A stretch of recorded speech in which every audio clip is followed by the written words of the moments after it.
Hello students, I have come up with the last part of the S block elements chapter. Okay, here I will just talk about the anomalous behavior of beryllium as well as the diagonal relationship of beryllium with aluminium. Okay, so let's start with it, that why beryllium will show anomalous behavior.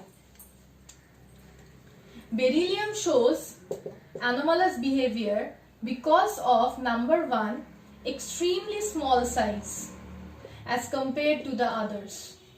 Number 2, comparatively high, very high, you can say, comparatively very high values of electronegativity and ionization enthalpy or ionization potential.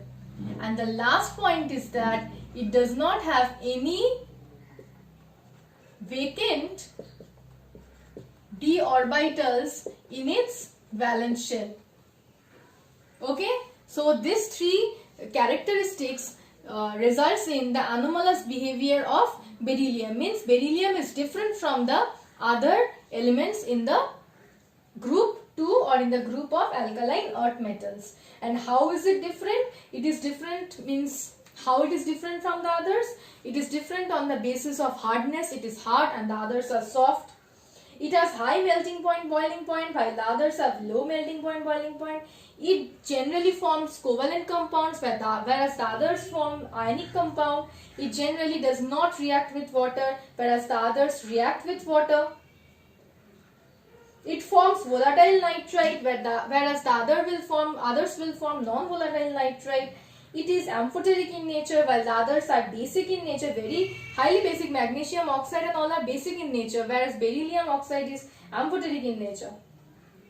It generally forms methane, means beryllium carbide will form methane on hydrolysis, whereas magnesium carbide will form calcium carbide. Magnesium carbide on hydrolysis will form acetylene. Acetylene is ethyne. Okay, and you have learnt also this. You have learnt the preparation of ethyne from calcium carbide in your class 10 syllabus. In your class 10 you have learnt this also. Okay, so another last property is it does not react with any acid. Whereas magnesium, calcium, they react with HCl to form the respective chlorides, along with that liberation of hydrogen. Okay. So this is why beryllium shows anomalous. This is why beryllium shows anomalous behavior, and how is it different from the others? These are the points which I have told you just now. Okay. Now diagonal relationship of beryllium and aluminium. Aluminium and beryllium shows resemblance in properties. That's why it is said that they have a diagonal relationship. The first most important property is polarizing power. Polarizing power. Polarizing power, I have told earlier also, it is the ratio of charge and followed by ratio of charge and radius. If it is the charge of the anion, then charge of the anion followed by anionic radius. If it is the charge of the cation, then charge of the cation followed by cationic radius. Mainly this is shown for cationic radius only. So this is the charge to radius ratio. The polarizing power of beryllium 2 plus and aluminium 3 plus is almost same. Okay. Then both will have the same enthalpy of vaporization. Reduction potential also same. Beryllium dissolves in alkali to form berylate ion, and aluminium also forms that type of anion only, like berylate anion is I am showing it,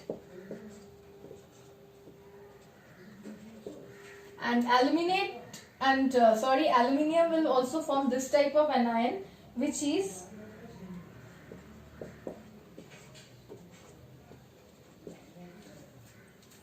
okay. Beryllium chloride is covalent in nature. Similarly, aluminium chloride is also covalent in nature. Both will react with concentrated H2S, means both are resistant by the attack of concentrated nitric acid, means nitric acid generally attacks the metals, but both are resistant. It like beryllium carbide, aluminium carbide also undergoes hydrolysis to form methane.